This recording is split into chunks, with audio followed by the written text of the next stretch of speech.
Bueno, muchachos, entonces vamos a dar inicio. En resumen, de la clase del día viernes de la semana pasada, o la última clase, aprendimos ciertas cosas. En resumen, aprendimos que existen dos tipos de cargas eléctricas, positivas y negativas. ¿Listo? También aprendimos que esas cargas interactúan al igual como interactúa la masa. ¿Listo? En este caso, pues cargas iguales se repelen y cargas opuestas se atraen. Que la diferencia entre la fuerza eléctrica y la fuerza gravitacional es que en la fuerza gravitacional interactúan las masas, en la fuerza eléctrica interactúan las cargas. Y adicionalmente, que esto, por favor, se mutean. ¿Listo? Y que la fuerza gravitacional solamente es de atracción y la fuerza eléctrica es de repulsión y o de atracción. ¿Listo?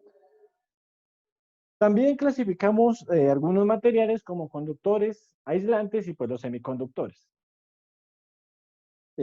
También podemos observar y les expliqué cómo se suele cargar un material por medio de esto. Pueden ser por medio de contacto, eh, por frotamiento o por inducción. ¿Listo? Y pues vemos los principios de la carga, que la carga no se crea ni se destruye, simplemente se transporta o se transforma. Y esto, que la carga está cuantizada por múltiplos enteros de la carga base, que es la de los electrones. ¿Listo? Entonces, este es un breve resumen de lo que vimos la clase pasada. El día de hoy vamos a ver cómo interactúan las cargas puntuales unas con otras.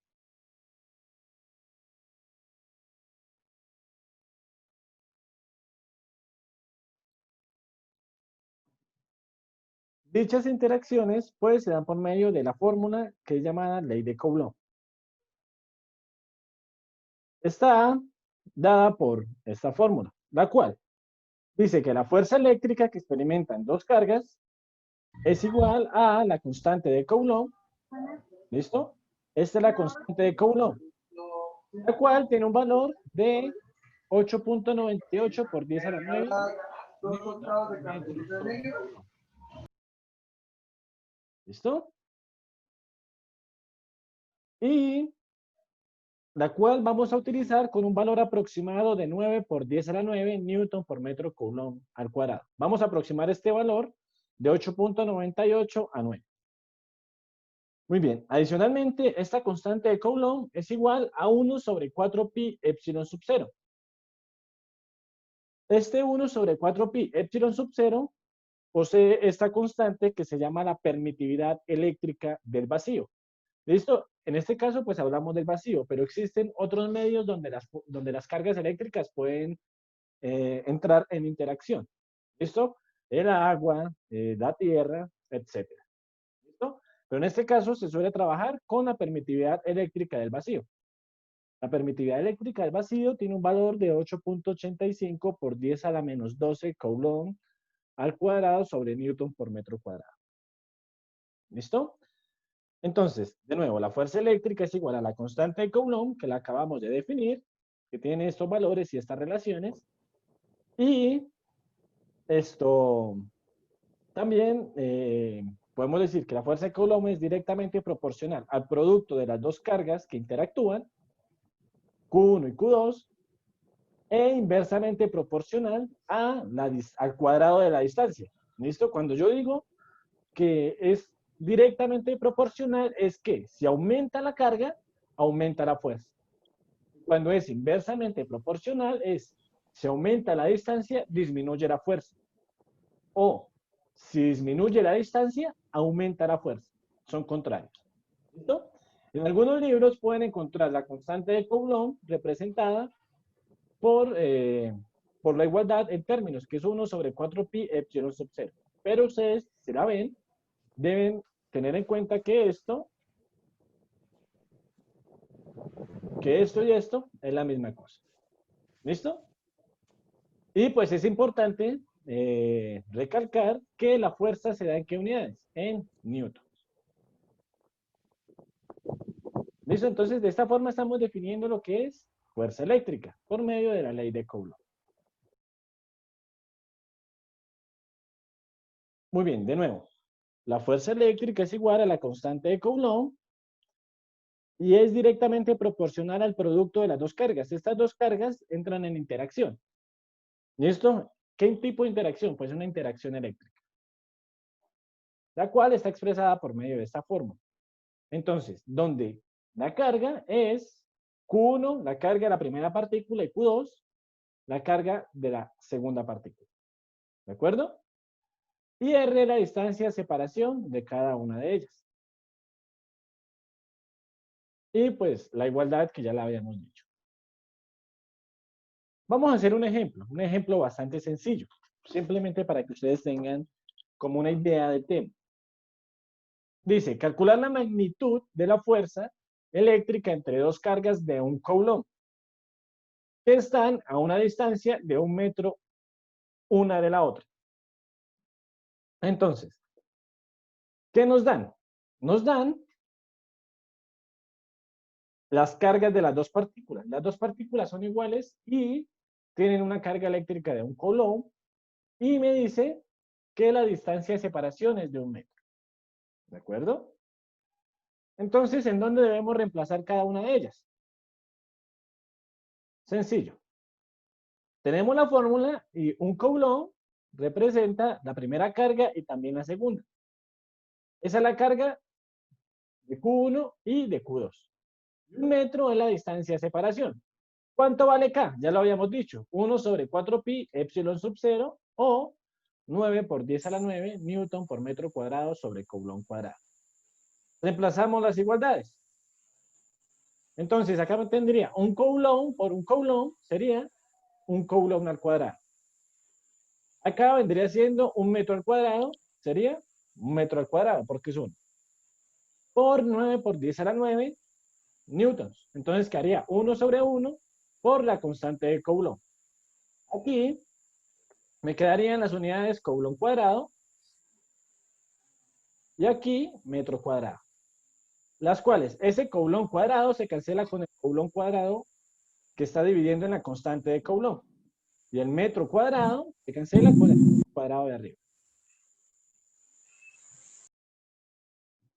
¿Listo? Por lo tanto, la fuerza nos da en newtons.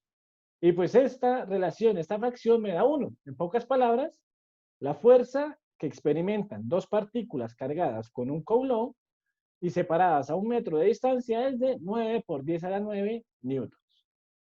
¿Listo? Entonces esa es la forma sencilla de reemplazar en la fórmula. Todo lo que tiene que ver con este tema es más o menos eso, reemplazar en esta forma. Por eso es un ejemplo sencillo, pero es para que ustedes tengan más o menos idea de cómo qué magnitud física representa cada una de las variables que aparecen en la ley de Coulomb o en la ecuación de fuerza eléctrica. Muy bien, entonces esto ya lo habíamos dicho. La parte de arriba no es contraproducente volverlo a explicar. El valor típico de las cargas que se encuentran en los ejercicios o que vamos a utilizar en el curso es de 10 a la menos 9 o 10 a la menos 6. ¿Listo?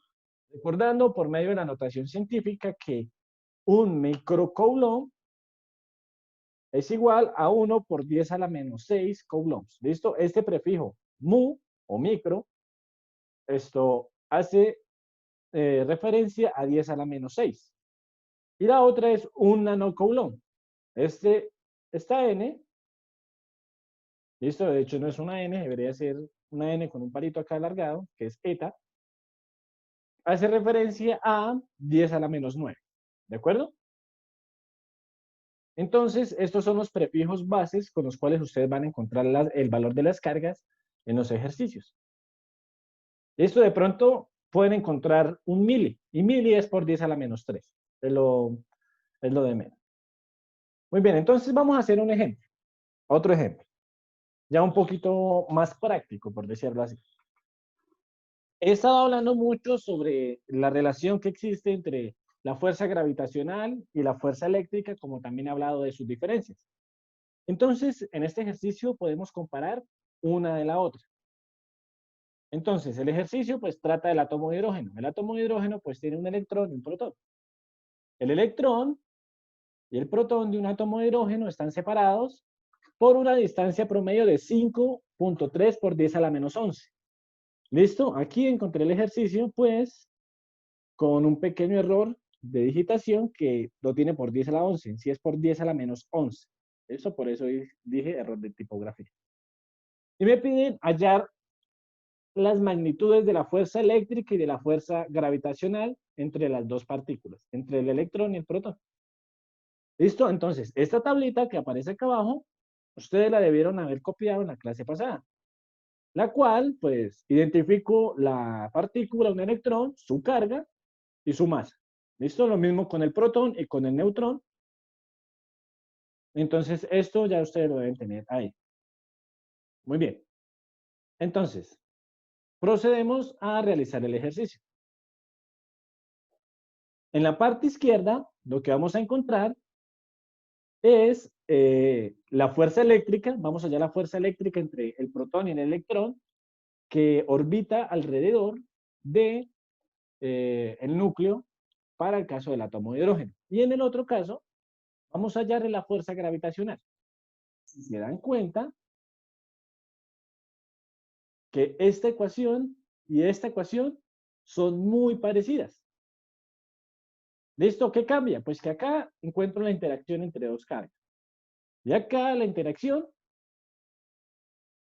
entre las masas. Y otra diferencia es las constantes. Esta es la constante eléctrica, que es la constante de Coulomb, y esta es la constante de gravitación universal, que es la constante de Cavendish.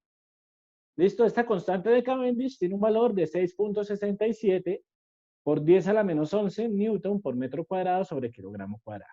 Muy bien. Entonces vamos a encontrar primero la interacción entre las dos partículas, pero de la interacción eléctrica. ¿Qué me hizo? Se lo presté igual. ¿Listo? Muy bien, entonces vamos a comenzar a reemplazar cada uno de los valores. La constante de Coulomb, 9 por 10 a la 9. La carga 1, que es 1.6 por 10 a la menos 19. Estas dos líneas me representan el valor absoluto. Ese valor absoluto me quiere decir que el resultado de esa multiplicación me va a dar positivo. ¿De acuerdo? Entonces, la carga 1 es 1.6 por 10 a la menos 19 y la carga 2, pues también es la misma. ¿Por qué? Porque la carga del electrón es la misma carga del protón, solamente que con signos diferentes. ¿Listo? Entonces, por eso leo esta expresión de 1.6 por 10 a la menos 19 al cuadrado, porque estoy multiplicando dos cosas iguales. ¿Listo? Por decir x con x me da x al cuadrado. En este caso es q por q, q al cuadrado. Y q vale 1.6 por 10 a la menos 19.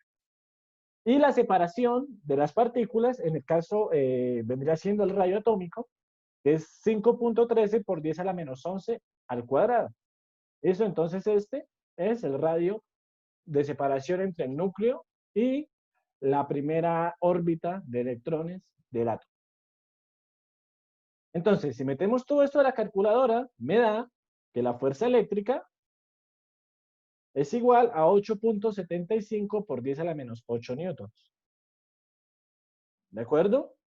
Ahora vamos a realizar el mismo procedimiento, pero vamos a hallar una fuerza gravitacional.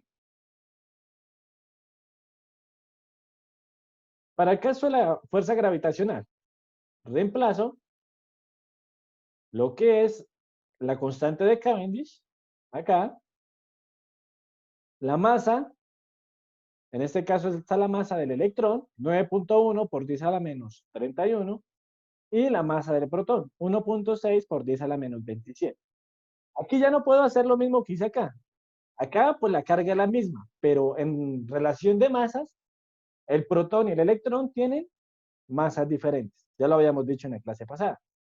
Ahora, la distancia de separación que hay una partícula a la otra es exactamente la misma. El radio de la órbita del electrón. Metemos todo esto a la calculadora y me da que la fuerza gravitacional es igual a 3.73 por 10 a la menos 47 newtons. Ahora, les hago una pregunta. ¿Cuál es más, qué fuerza tiene mayor magnitud? O sea, ¿qué es más fuerte? ¿La fuerza gravitacional o la fuerza eléctrica? La eléctrica. Exacto, la fuerza eléctrica. Es sencillo de ver, pues por el exponente que acompaña a la multiplicación de por 10, ¿cierto? Aquí por 10 a la menos 8 es algo pequeño, pero por 10 a la menos 47 es muy pequeño, aún más pequeño. ¿Listo? Si realizamos una relación entre la fuerza eléctrica y la fuerza gravitacional, nos damos cuenta o podemos inferir que en el caso del átomo de hidrógeno, la interacción que posee un electrón con el protón, ya sea eléctrica o gravitacional, la fuerza eléctrica es 2.34 por 10 a la 39 veces más grande que la fuerza gravitacional. ¿De acuerdo? Entonces ya nos dimos cuenta que a niveles de partículas elementales y distancias muy pequeñas, la fuerza eléctrica es la que predomina. ¿Listo? Muy bien. Ahora, muy fácil para ser cierto, y es verdad. La fuerza, ustedes en mecánica debieron haber aprendido que la fuerza es un ente vectorial. ¿Listo? La fuerza es una magnitud física que se representa por medio de vectores. Y la fuerza eléctrica no es la excepción. ¿Listo? Entonces, el verdadero formalismo de la ecuación de la ley de Coulomb o de fuerza gravitacional, perdón, o de fuerza eléctrica, son estas dos. ¿Listo? Depende del método por el cual quiera solucionar un ejercicio. Yo en estos momentos les voy a enseñar estos dos métodos.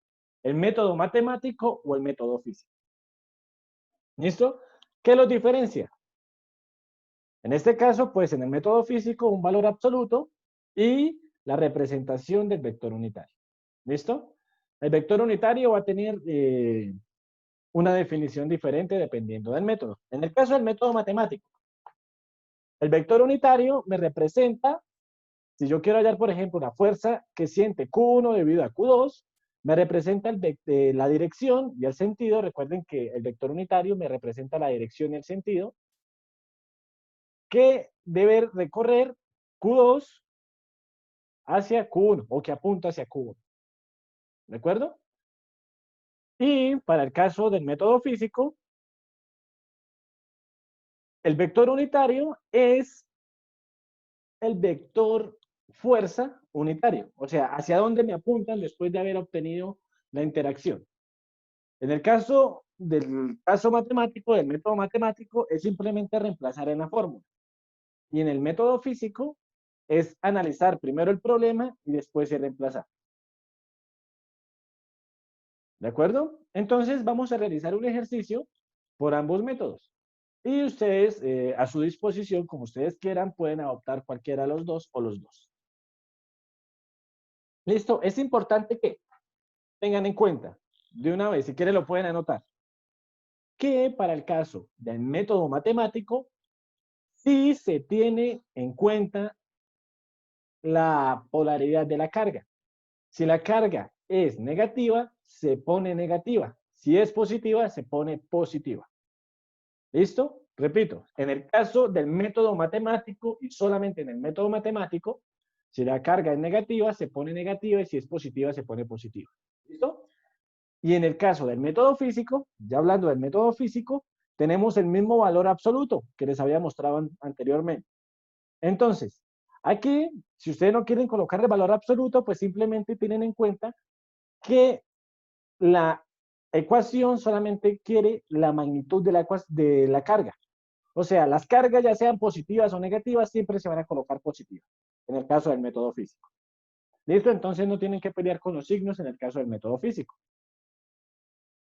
Entonces, en el método matemático sí es necesario colocar los signos de la carga, en el método físico no. ¿Listo? Entonces vamos a ver cuál es la diferencia entre un método y el otro. Una pregunta. Coméntenme.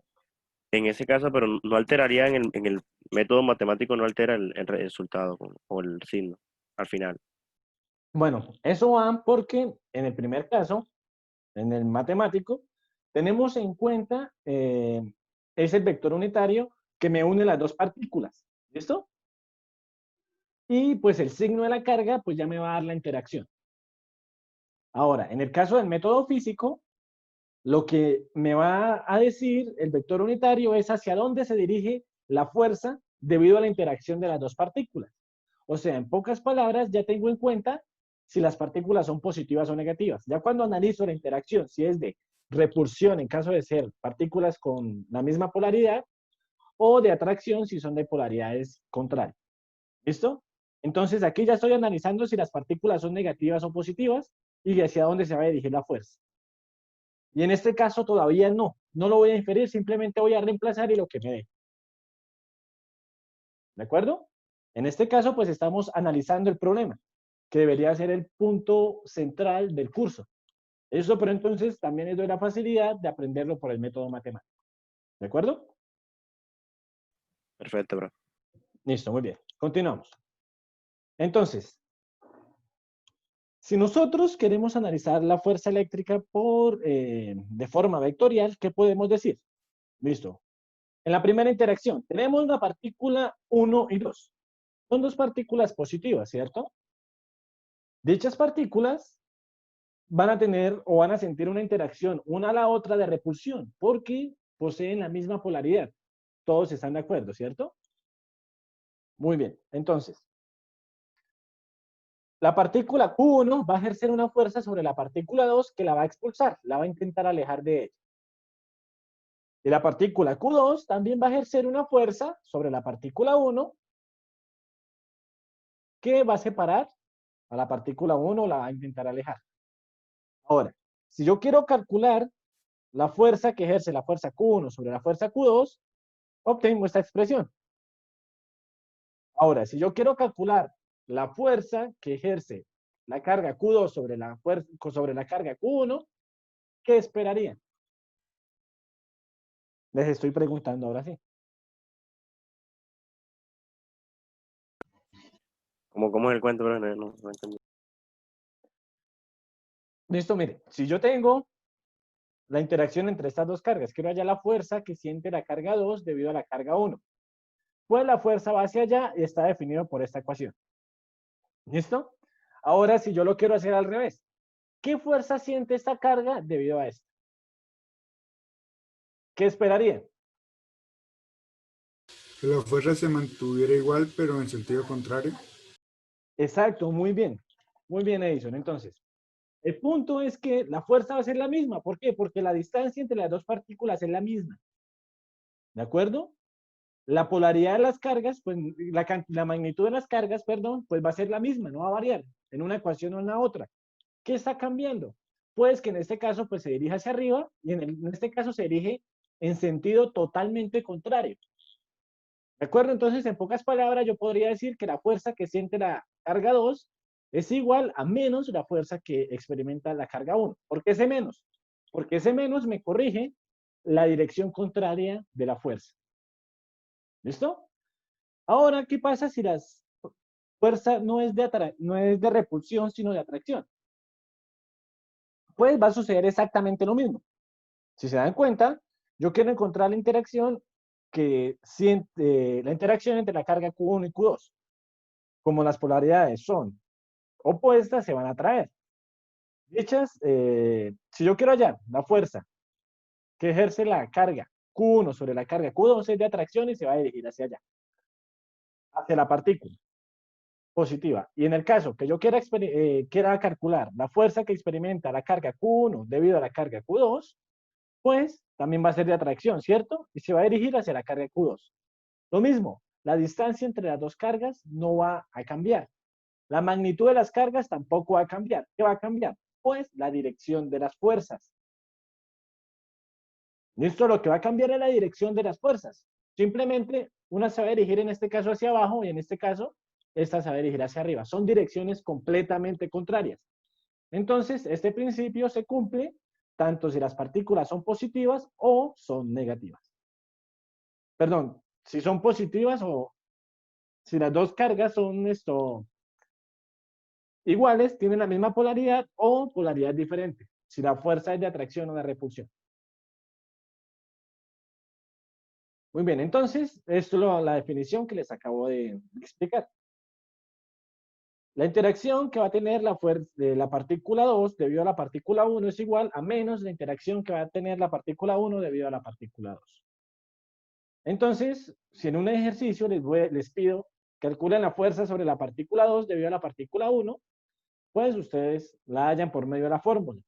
Y el otro ítem les dice, ahora calcula la fuerza sobre la partícula 1, pues ustedes ¿qué van a hacer? Pues si ya calcularon la fuerza sobre esta, debido a esta, pues multiplíquenla por un menos.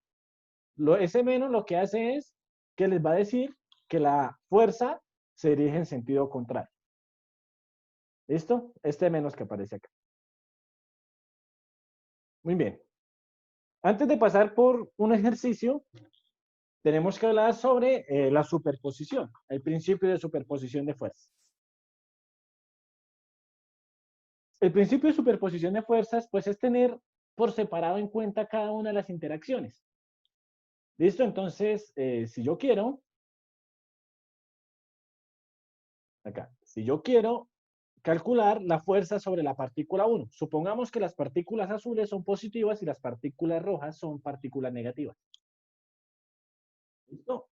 ¿Cómo hallo la fuerza neta sobre esta partícula?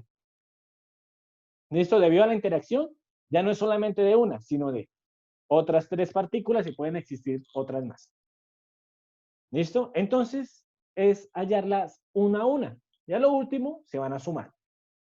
¿De acuerdo? A lo último se va a sumar, se va a resumir en una suma vectorial. Entonces, la primera fuerza es la fuerza 2,1.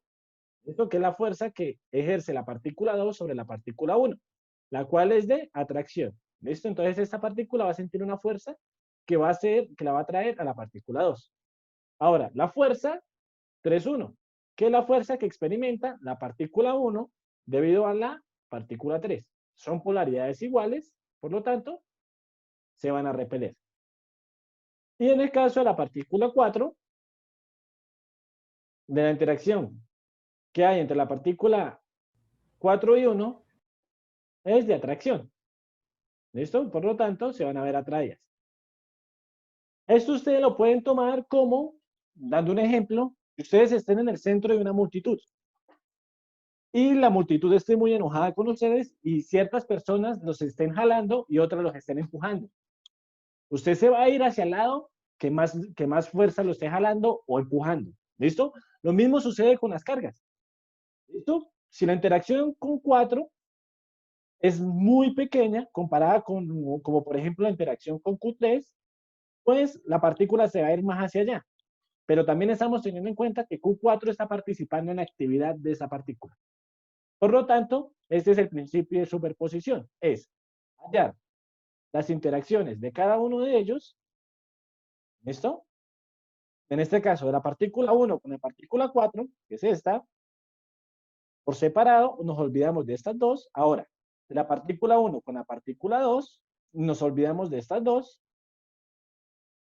Y